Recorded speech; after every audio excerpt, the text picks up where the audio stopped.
Greetings everyone, welcome to Chess Advanced. This is day 3 of Clutch Legends with the white pieces. We have the legend, we have the 5 times world champion, Viswanathan Anand sir, and now he's facing off against Garry Kasparov, and this is going to be very interesting and intense because of the fact that 2 days that have passed has not been that great for Vishy sir, but now he's going to have to bounce back, otherwise the score would be really impossible to reach. So in this position with the white pieces, he starts with b3. Now we have b6, f4 and f6, and now hey, knight to f2 was played, bishop to b7, knight to c3 and just e6 was played, and you could choose to go for the center in this position with a move like e4. That's absolutely fine, but after d5, e captures, bishop to b5 check, and maybe you just block off with c6, bishop to d3, knight to g6, and after castles, bishop to c5. And the thing is that rook d to e1 check, king would move, and your position would be absolutely fine. You can break king to d7, king to f7, it doesn't matter. But here, maybe you could also go for a move like bishop to b2 in this position, and after queenside castle, you play knight to f7, a4, even that is fine. But here after e3, just e6, just e3 was played, just keeping it safe, nothing, everything just solid. And here knight to f7, we have bishop to b2, knight to c6, and just a queenside castle, and just g4, immediately striking here and just saying that, I'm just going to be interested in pushing those pawns towards the king side. What are you going to do? Hey, just h6 was played, now just comes h4, bishop to e7, and just a3, just not allowing that bishop to jump in. And we have king to b8 and bishop to d3, d5 now, bishop to g6, and now just finally going for rook g to f8, just defending that knight to e2, bishop to d6, and just g5, just pushing those pawns. And now you're left with the choice: do you capture, do you trade, what do you do in this position? Here just h captures was played, h captures, e5, and here the best moment recommended by the engine here is just going for f captures. And here after f captures, you play knight to g4, just attacking that those pawns and putting some extra pressure. Here after d4, you play e captures, knight captures, e captures, and just trade everything. And a similar thing happened in the game as well, because here after e5, we have g captures on f6, and here after g captures, knight to g4 was played. But instead you could have also gone for this move with knight to d3. Seems very sketchy, but the thing is that it works, because here after bishop to a6, now you go for king to b1, a nice prophylactic move, always helpful. Queen to b7, and after d to f1, you play knight to h8, just attacking that piece. Bishop goes back to h5, and the game goes on. But here after g captures, knight to g4 was played, and now here just d4, and you can see that those pawn formations are looking very nice, and you're left with an option of maybe just trading, going for a trade, everything, and going for an endgame in this position, or maybe something else. But here just f captures was played. We have knight captures, f captures, and just finally e captures, knight captures, and now just capturing everything and going into an endgame. And it seems like now white is going to be up a pawn, and which is exactly true. White is up a pawn. Knight captures, bishop to e4 now, and here just bishop caps on e4, queen captures, bishop to c3, and now just queen to d5. Now the endgame is very rich, but the thing is that you have 3 against 4.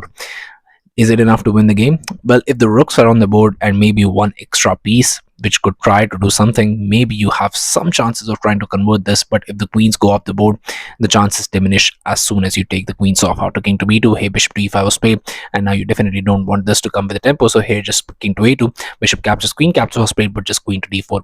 And the thing is that you trade, you go for a draw, and the more rapid games go into a draw, I think more chances of reaching those scores and trying to level the scores becomes very difficult to achieve. So here queen caps on d4 was played. Attaining that is almost very difficult, because you are at a deficit of 4 points, which is very difficult to try to do anything in this position. But here just rook captures was played, and you could go for a move like d3 in this position. Makes sense, because after king to b7, king to b2, king to c6, king to c3, just get the kings into the game. Rook f to d8, rook to g6 check, king to b7, and finally you can get the other rook and maybe try to force matters here. But after rook caps on d4, king to b2 was played, and we reach into a similar situation, because here after a5, d3 was played, rook to f2, and rook to g5. It's going to be very difficult to try and convert this, if at all it is possible. Here rook to d6 was played, b4, we have a captures, and just rook to e6. And now just finally going for king to b3, rook e to e2, and now finally rook to c1. You have to defend, and here rook to g2. If you trade, it's a dead draw. So here just rook to d5 was played, king to b7, b5 now, not allowing those pawns to be pushed, and b5 is a beautiful move in this position, trying to create chances here. Rook e to f2, we have c3, rook to a2, and just rook to b1, rook to a8, now just comes rook to f1, rook a to a2, and now just rook to b1. So moving the rooks back and forth, trying to just get some time on the clock and trying to maybe see, is this position worth going for, pushing for something in this position. Here rook to a8 was played, now just comes rook to e5, rook g to a2 and d4, but here just rook to a1 asking for a trade, rook to b2, rook to e3 checking to c4, and rook to a2. And the thing is that if you want to survive, or if you want to do something with a rapid section, and maybe trying to force matters, and maybe trying to just not play for a draw, a rook to b1 would be the move. But after rook to a4 check, you play king to d3, rook to g2, and rook to e3, rook to g5, rook to h3, and rook to a5.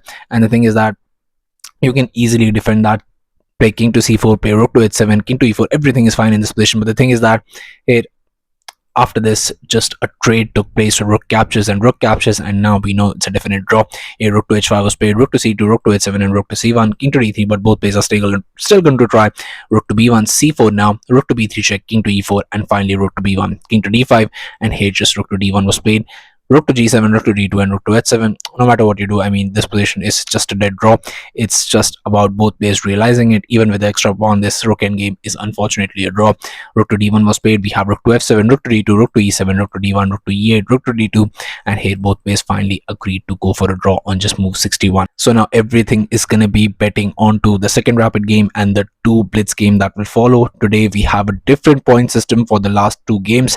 Last day games, and we're gonna have some very good points, higher even, so there will be some chances for Vishy sir to level the score. But now with this draw, it's just getting very diminished. So let's see what happens in the next game. So yeah, thank you for watching. I'll be coming back with some amazing games, so stay tuned to the channel, stay updated, and I'll be seeing you guys very soon. Thank you very much for watching.